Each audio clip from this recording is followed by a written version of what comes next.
देखिए, दिनांक 13 जून 26 को कंट्रोल पे एक सूचना आती है कि एक 5 वर्षीय बच्ची है जो बेनाड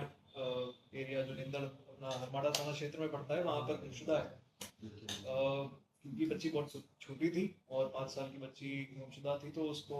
बिल्कुल गंभीरता से लेते हुए जो हमारी थाने के चेतक की गाड़ी थी वो मौके पर पहुंचती है। तो वहाँ पता चलता है बच्ची करीब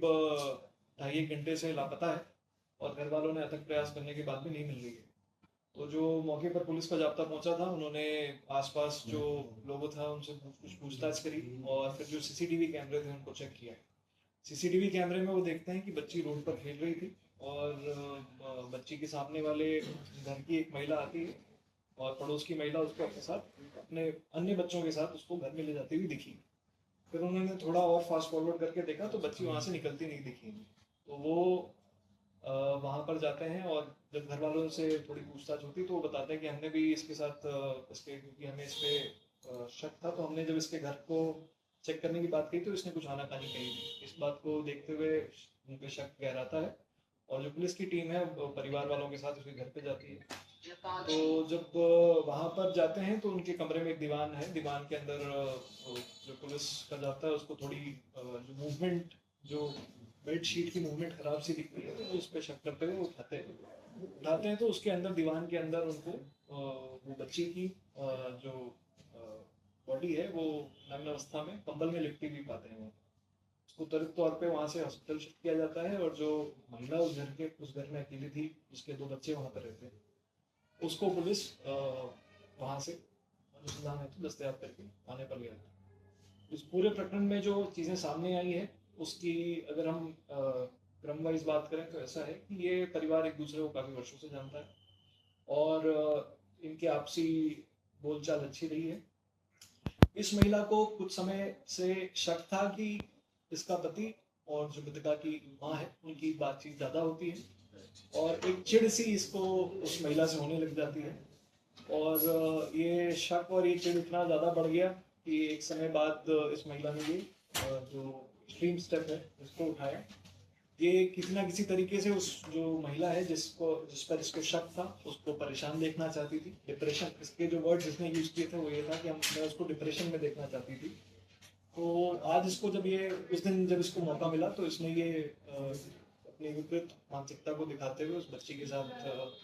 उसके पहले कपड़े खोले और उसको फिर कंबल में लपेट कर जिंदा उस बॉक्स में डाल दिया और दम घुटने से काफी क्रूर तरीके से उस बच्ची की हत्या कर दी। पोस्टमार्टम रिपोर्ट में भी यही चीज सामने आई है।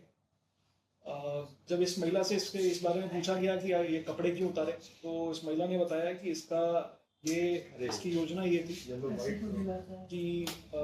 शाम जब देर रात हो जाएगी, लोग सो जाएंगे, तो वहाँ बेड बॉक्स में से वो बच्ची को निकाल के, क्योंकि बच्ची मग्न अवस्था में थी, तो कहीं जाकर इनके घर के आसपास वो फेंके आएगी और इस पूरे मामले को एक जो अन्य मोड़ देने का उसका इरादा था ताकि शक इस पे ना जाके किसी पुरुष पे जाए। तो काफी शातिर तरीके से इसने इस क्रूर घटना को अंजाम दिया। परंतु जो मौके पर पुलिस अधिकारी गए थे जिनकी जिनकी इसमें विशेष भूमिका रही है, एएसआई हरी सिंह और कांस्टेबल रामकिशोर और धर्मपाल, इन्होंने सूझबूझ दिखाते हुए उस समय ही बच्ची को वहां से ले लिया और अनफॉर्चुनेटली थोड़ी देर हो गई थी, पुलिस को रिपोर्ट करने में भी थोड़ी देर हो गई, वरना शायद जैसे ही बच्ची गुमशुदा हुई थी और हमें सूचना मिल जाती तो शायद उसमें बच्ची की जान बचाने की कोशिश कर सकते थे। इससे आपको एक मैसेज और मैं देना चाहूँगा कि कई बार ऐसे मामले आते हैं जहाँ पर संदिग्ध अवस्था में जो मृतका का शरीर मिलता है, तो जब तक पुलिस का अनुसंधान ना हो जाए, पुलिस सारे तथ्यों को जांच ना कर ले, तो आप उनकी भावनाओं के साथ कोई ऐसा भी हो सकता है कि जैसे इस केस में अगर ये कहीं पे अपनी बच्ची की लाश फेंके आती तो हो सकता है कि इससे कोई एक जनहित की जो जनमानस की भावना है उसके साथ खिलवाड़ होता और वो कहीं ना कहीं उसको एक उग्र प्रदर्शन का रूप देना चाह रही थी ताकि इस पूरे मामले को एक नया रूप देके वो खुद को बचा ले। तो कभी भी ऐसा कोई बॉडी या ऐसी कुछ स्थिति होती है तो पुलिस को अपनी जांच करने दिया करें ताकि